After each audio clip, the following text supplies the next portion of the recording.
What's up guys, welcome to FoundFlix. On this edition of Ending Explained, we will be looking at the recently released 8th entry in the Saw franchise, Jigsaw. The series is known for its twists and turns, usually ending with a huge reveal of who is behind the killings, and Jigsaw follows suit with the series formula. Ultimately, the ending is pretty confusing, so let's explain the big twist and ending for Jigsaw. And for anyone wondering if this entry gives us any further developments on the story left behind in Saw 7, it really doesn't. There's no mention of Gordon or Hoffman at all, but this is probably for the best, and allows the movie to not be trapped down by the series' huge previous story. Jigsaw takes place 10 years after the death of John Kramer, the original Jigsaw who died in Saw 3. Even though he is known to be dead, a rash of new brutal killings occur in the city that fit Kramer's MO, and it appears that the infamous Jigsaw killer has somehow returned. Much of the movie is presented as a whodunit, with at least half of the runtime showing us two detectives led by Halloran opening the Jigsaw investigation that had been dormant for years to figure out who is behind the new killings. Our very first scene turns out to be very important, introducing us to Halloran in pursuit of Edgar, a druggie turned informant, who is now right in the middle of his own game. The cops corner him on a roof where he has a trigger, and Halloran directs the officers to shoot his hand if he activates the trigger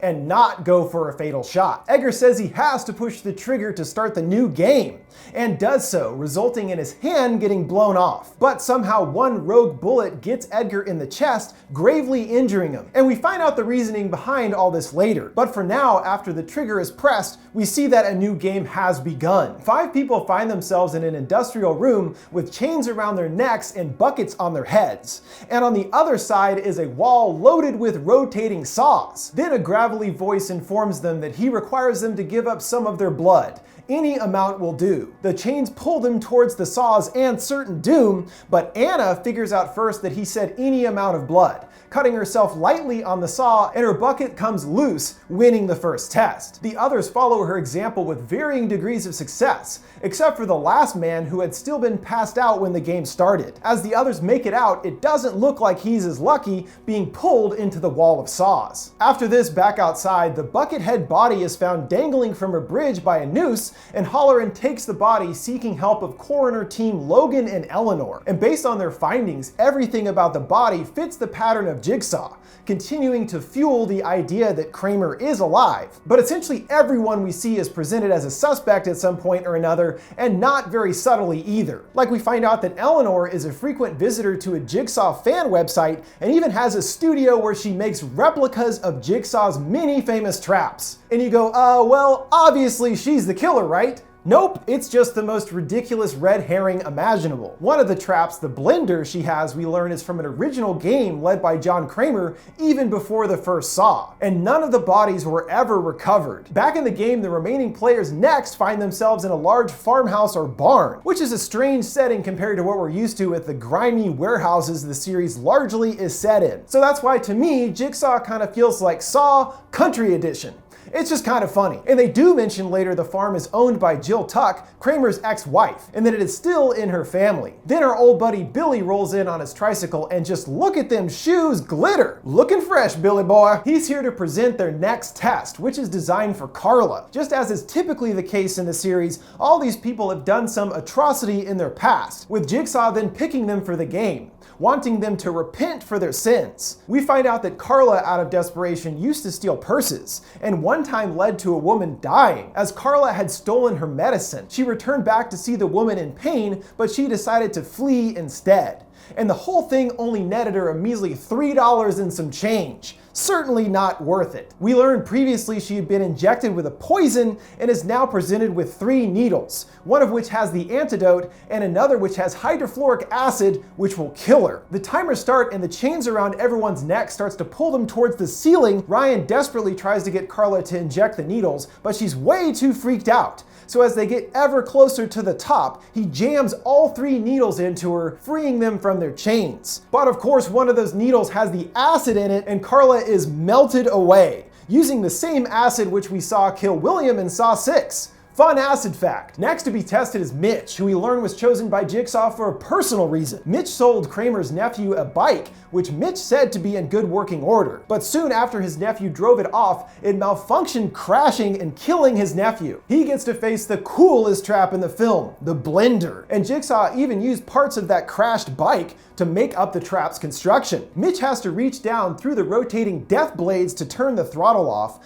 and is given momentary help from Anna, who jams a pole into the bike above, stopping the blades. But eventually it gets loose, starting the blades back up and pureeing Mitch. Now down to the final two, Anna nearly makes it outside, but is caught by a person in a pig mask, and the two wake up chained in another room. And in the room with them is John Kramer himself. He's here to give them their final test, placing a shotgun in the room and telling them they've been doing everything backwards in their lives. And as he puts the bullet into the shotgun, says, "Here is the key to your salvation." We don't really ever find out the full depth of what Ryan did, other than him saying he's a generally not good person. But Anna is a whole other kind of awful. Throughout the movie, she claims that her husband rolled over onto their child, killing it, and never admits fault herself. But we learn that Kramer was her neighbor and that she actually killed the baby because it was constantly crying, and then put the baby on the bed for her husband to roll over onto, getting him sent to jail for it, and he eventually killed himself over his guilt. Geez, lady, you're a monster. After Kramer leaves the two alone, Anna starts to consider what his words meant, and determines that she is supposed to kill Ryan because he is a bad person and should be judged for this. She retrieves the shotgun and fires, but the bullet goes back at her, jamming into her eye. And Ryan then realizes what Kramer meant by saying they were doing it backwards, that the gun would backfire on whoever shot it. And inside of the shell discovers broken keys. And as Kramer said earlier, the shell contained their literal keys to salvation. The keys were in the shell.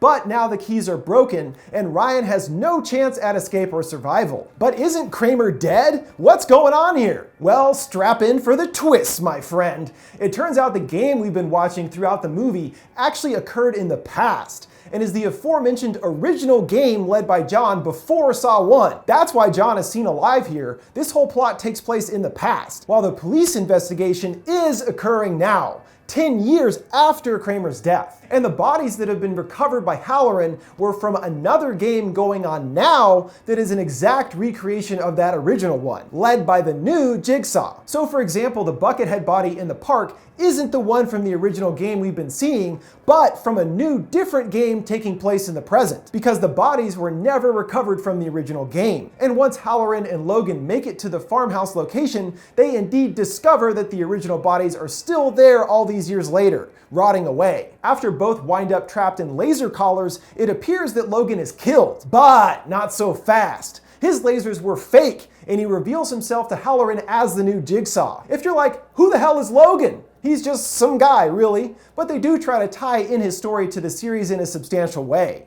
It turns out that he was a victim of the first game at the farm, and was the one in the Buckethead who appeared to be killed by the Wall of Saws. He was put in the game by Kramer because during the early days of his cancer at the hospital, Logan accidentally put the wrong name on Kramer's x-ray, mixing up Kramer's and another man's. And it was due to this error that it wasn't until later that Kramer's cancer was discovered.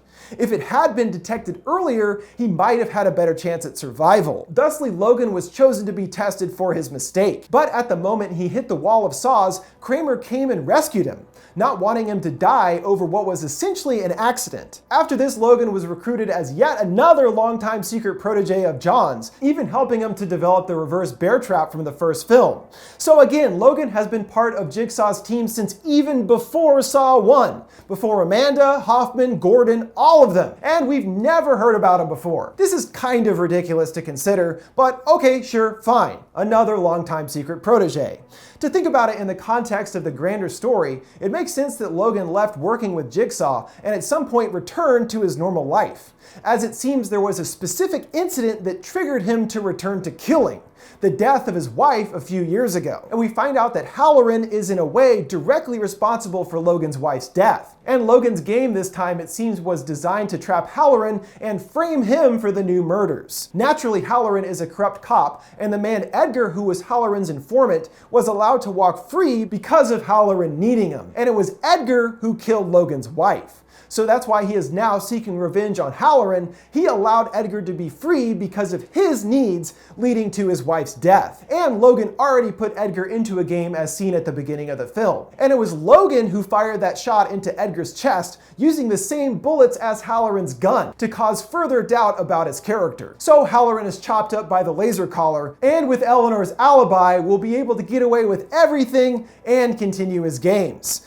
There you go, folks. Enough twists for you. So Logan is the new Jigsaw, who was a longtime associate of John's and now will be taking up the mantle going forward. I think it would have been more interesting to make the killer Jeff's daughter, who survived in Saw 5 and lost both of her parents. It feels like there's something more they could do with her character, who would no doubt be scarred by her experiences as a child. Oh well, maybe in Jigsaw 2. There you go, guys. All the twist and ending explained for Jigsaw. What did you guys think of the movie and Logan being the new killer?